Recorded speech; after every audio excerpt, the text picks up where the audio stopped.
We're going to be talking about building your booty. Here we go.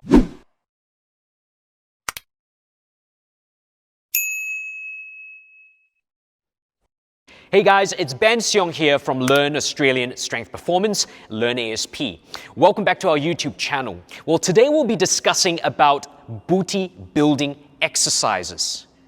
Today we'll be discussing a basic exercise that is done within the gym. However, most people perform it incorrectly. This movement is a brilliant booty building movement, as well as a movement to bulletproof your lower back. We're talking about the back extension. We'll be discussing the different back extensions that you will probably see in different gyms, as well as how to set yourself up correctly for a back extension movement. Then we'll also delve into the different variations of back extensions to help you overload your booty so you can get those gains that you desire. Now, most of you will have seen this piece of equipment in your gyms before. This here typically is known as a GHD, a glute ham developer, or a glute ham raise, but it also is a 90-degree back extension. Now, the back extension movement really is about hinging your hips. So on this machine, where I'm going to be locking my feet in place, my body is held at horizontal. I then hinge from my hips and come right up. At the top position, this is where my glutes are meant to fire and contract. Most people, when they perform this movement, perform it incorrectly, and part of the reason is actually the setup of what they're doing in this particular machine. So let me demonstrate down here. Most of the time, what you need to look out for first is to adjust the padding so much so that it is in the right height for your body type. So depending on your lever length, you need to be adjusting this. Now, if let's say I'm going to be setting this quite far back. In this movement down here, my hips, as I come down, are being locked up by the pad itself. And as a result of that, you can start to see that my lower back is rounding. Now, that's not what I want. Because remember, the movement of a back extension is a hip hinge. So you need to be adjusting the pad so much so that your hips are hanging just off the pad itself, that when you come down, you actually can physically hinge your hips without rounding your back. And that's the goal. So in this movement, I want to be able to get myself to a good distance. And the distance, again, is based on your torso length as well as your femur length. So I get myself into this position right now where I'm comfortable. My hips are hanging off the pad. And as I come down, watch me as I keep my back as straight as I can and come up again. Okay, back straight as I can, come up again. Now, that's the first thing you need to understand, is the setup of the machine itself. Once you get the setup correct, the movement itself is something you need to pay attention to. Most people will use their lower back to throw themselves up. And in doing so, you can strain your lower back and potentially hurt yourself. In fact, your glutes are not effectively activated. In order to activate your glutes correctly, the first intention of the movement should be glute activation, which means that in order to bring your body up, you need to contract your glutes first. So watch me here as I perform it incorrectly, where most people will go down and they throw their back up, and they do that, and they throw their back up. Now, in throwing your back up, my glutes can be soft and not fiery. But if I come down straight, and the first thing I think about is contracting my glutes first, that automatically brings my back up. Into horizontal, down again, contract your glutes, bring it up, down again. So if you initiate the movement with your glutes, the back extension is a very effective glute activator and builder. If you start to initiate the movement with your lower back, that's where you're going wrong in this booty building movement.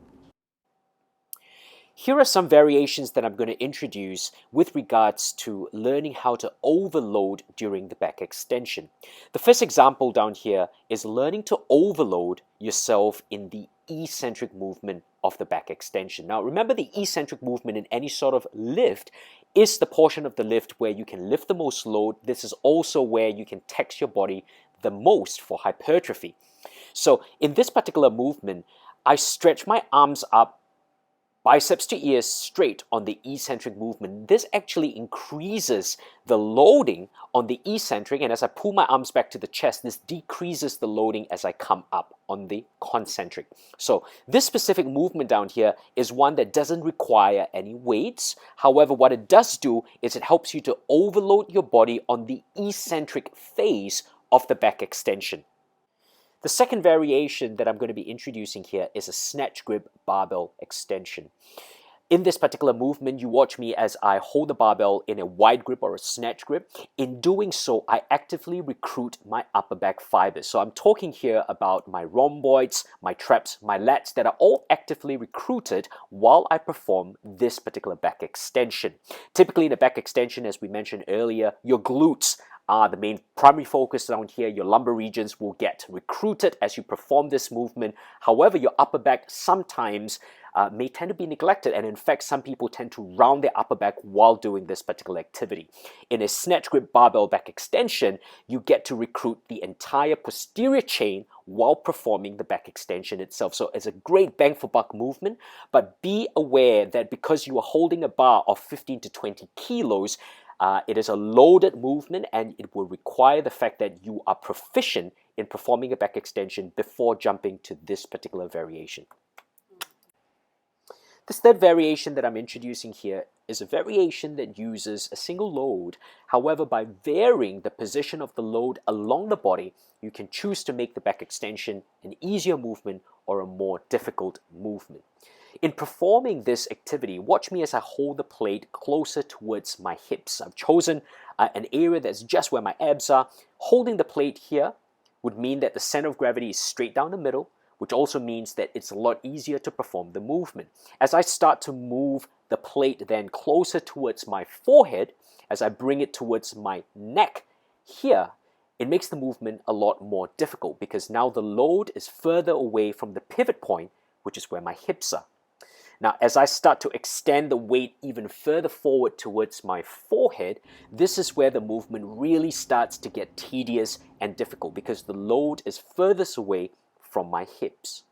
So in this particular example, a variation of a back extension, how you could actually apply it is by starting off with the most difficult position. So you could start off by holding the plate where your head is, perform reps until your lumbar region is fatigued, until your glutes are completely sore, and then start to move the weight slightly lower down your body to make the movement a lot easier. Nevertheless, you will be lifting the same load. So this really is a mechanical advantage set that you can use while performing a back extension. You don't have to keep changing the weights to overload your body like a drop set, but just by changing the position along your body, you effectively can make the movement a more difficult one or an easier one. So now that you guys have actually seen the 3 different variations on how you can overload your glutes in a back extension, remember that in most gyms, the most common or typical back extension you would see is not the 90-degree back extension, but the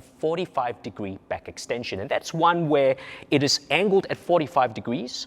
The principles of how you set up that particular machine is exactly the same as your 90-degree back extensions, which means that the pad needs to be a lot lower than the hips. That allows you to fully bend your torso from your hips, so it's still a hip hinge, and as you come up, still the same principles apply where you contract your glutes to bring it up. The 3 variations of overloading your lower back as well as your glutes while performing the exercise applies to a 45-degree back extension as well. So if you have that in your gym, feel free to use that as you will a 90-degree back extension. Both of them are great variations and very effective as booty builders if you perform it correctly. Thanks again for joining me for today's YouTube video on the back extension. I know it's a simple exercise, but it's an exercise that is underrated and often done incorrectly. I hope you've taken away some of the tips that we've spoken about today. Try the different variations and actually let me know how you guys do in the comments below. It'd be great to hear from you, but until next week, we'll see you with another YouTube video.